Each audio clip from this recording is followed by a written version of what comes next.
year, on the 6th of Cheshvan, Vav Cheshvan, marks the Hilula of a really great Kabbalist. His name was Rabbi Shlomo Molcho Messaloniki, Zecher Tzadik Livracha, one of the great rabbis in Greek Jewish history. It was a rabbi that traveled very much, was working also in Turkey and in Israel. He came from great rabbinic auspices. His father was Rabbi David, and his mother's name was Rabbanit Simcha. He would get actually married to Rabbanit Sultana. Very interesting enough. Now he would actually become the rabbi of a very famous Kabbalist who we've spoken about on various occasions here on this series, a Kabbalist of the name Rabbi Chaim di la Rosa. He happened to be the author of the Torah colossal work called the Torat Chacham. So let's explore some of the highlights of the great rabbi's life. So he was actually born in Saloniki in Yavan, naturally we call it in English Greece.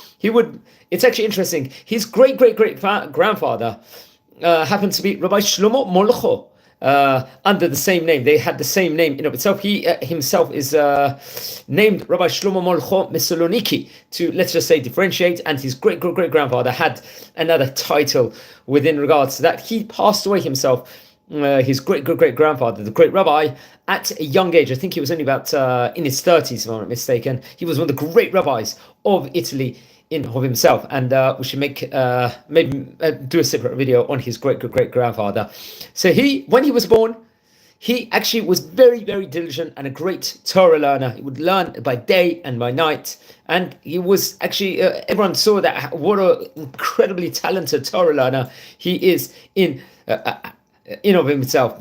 Just it was just outstanding talents with regards to Torah learning was very evident, you can say, in of itself.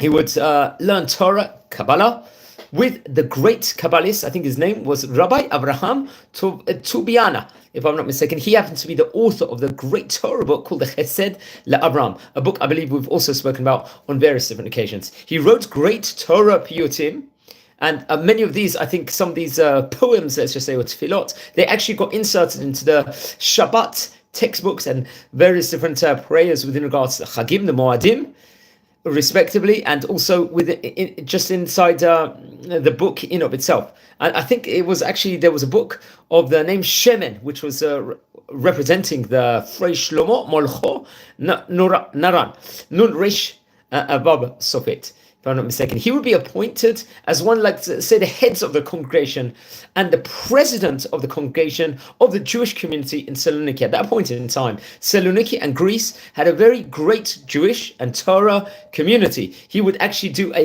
lot of chesed work, Gimilot Chasidim, as we call in Hebrew.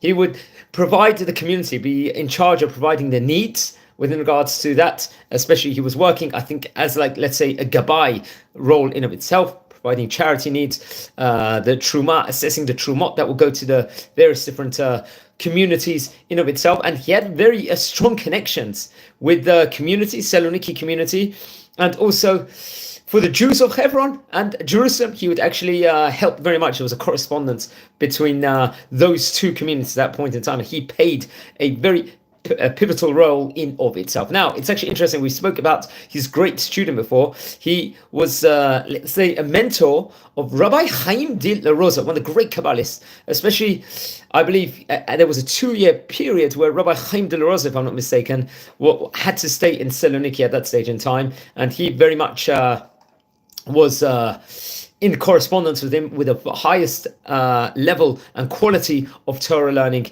in itself. And he was Rabbi Chaim de la Rosa, we've spoken about on various occasions, as I stated before, and very much within regards to the writings, within regards to Arizal, Rabbi Yitzchak Luria Ashkenazi, the famous rabbi from Tzfat, who we've spoken about. I believe afterwards he would actually move to Izmir, to Turkey. I remember many rabbis from Greece traveled to Turkey and back. There was a close relationship. In Turkey, there was, let's just say, one of the great Jewish communities of that specific day in of itself in the 1700s.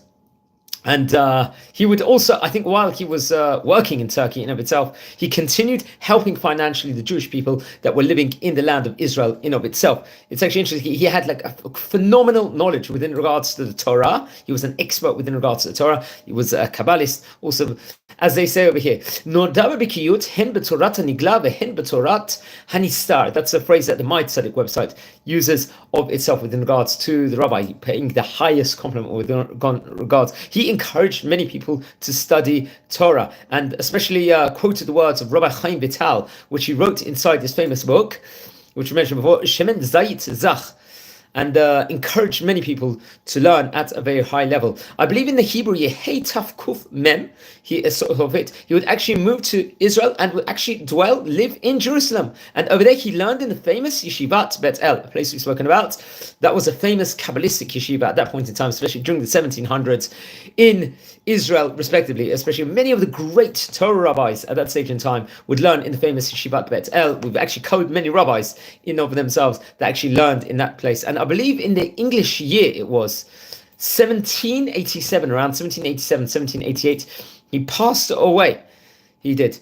And just one of the really great rabbis, he was buried in Israel because that's where he ended. I'll quote a few of the great Torah books he wrote, including the Shemen Hamar, Shemen Zayit Zach, which is a great Torah work, and the Shemen Mishchat Kadesh. This was a book based on Shir Hashirim, the Song of Songs, as we say, respectively. He was a very great rabbi of it, came from very great rabbinic heritage. Vav Cheshvan is his Hilula. Please don't forget to light candles in the great Kabbalist rabbi memory. Please, friends, join the channel. We have already covered about 475 great rabbis of yesteryear. We're a community here. We're trying to learn about the great rabbis of yesteryear.